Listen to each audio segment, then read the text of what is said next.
पाकिस्ताननं आता तुर्कस्तानकडे मदत मागितल्याचं कळतंय। तुर्कस्तानचं एक लष्करी वाहतूक विमान हे आता पाकिस्तानमध्ये सुद्धा पोहोचलंय। सूत्रांनी या संदर्भात माहिती दिली आहे। तुर्कस्ताननं पाकिस्तानमध्ये दारुगोळा पाठवल्याची माहिती मिळते आहे। पाकिस्तानमध्ये सध्या इंधन आणि दारुगोळ्याची प्रचंड कमतरता आहे। सोमेश कोलगे आमचे प्रतिनिधी आपल्याला माहिती देत आहेत। सोमेश, आपण बघतोय की पाकिस्ताननं आता तुर्कस्तानकडे मदतीसाठी हात पुढे केलाय।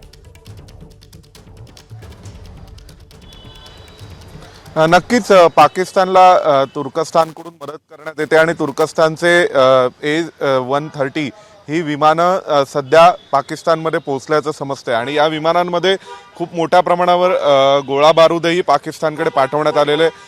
टर्कीनी ही विमानं पाठवल्याच्या अनुषंगाने आपण लक्षात घेतलं पाहिजे की कालच चायनाचे परराष्ट्र मंत्री यांनी सुद्धा पाकिस्तानच्या सोबत असल्याचं अप्रत्यक्ष विधान केलं होतं आणि चायनीज मुखपत्र असलेल्या ग्लोबल टाइम्सनी याविषयीची बातमी प्रसिद्ध केली होती। त्यामुळे आता भारताच्या सोबत जर पाकिस्तानचं युद्ध झालं तर पाकिस्तानचे जे उरले सुरलेले मित्र देश आहेत ते त्यांच्या मदतीला येताना दिसत आहेत आणि यामध्ये चायना आहे, यामध्ये तुर्कस्तान आहे की जे दोन आशियाई प्रदेशातील देश आहेत आणि ते पूर्वीपासूनच पाकिस्तानच्या समर्थनाची भूमिका अनेक आंतरराष्ट्रीय व्यासपीठावरही घेताना दिसतात। तसंच तुर्कस्ताननी अनेकदा काश्मीरचा मुद्दा हा युनायटेड नेशन्समध्येही उपस्थित केलेला आहे। त्यामुळे तुर्कस्तान आता पाकिस्तानच्या मदतीला येते असं कळतंय।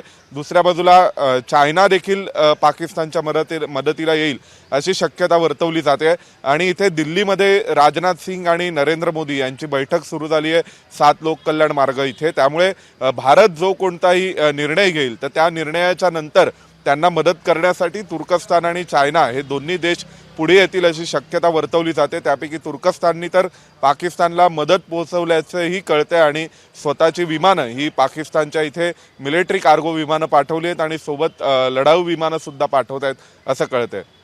अगदी धन्यवाद सोमेश या सगळ्या सविस्तर माहितीसाठी। एबीपी माझा, उघडा डोळे बघा नीट।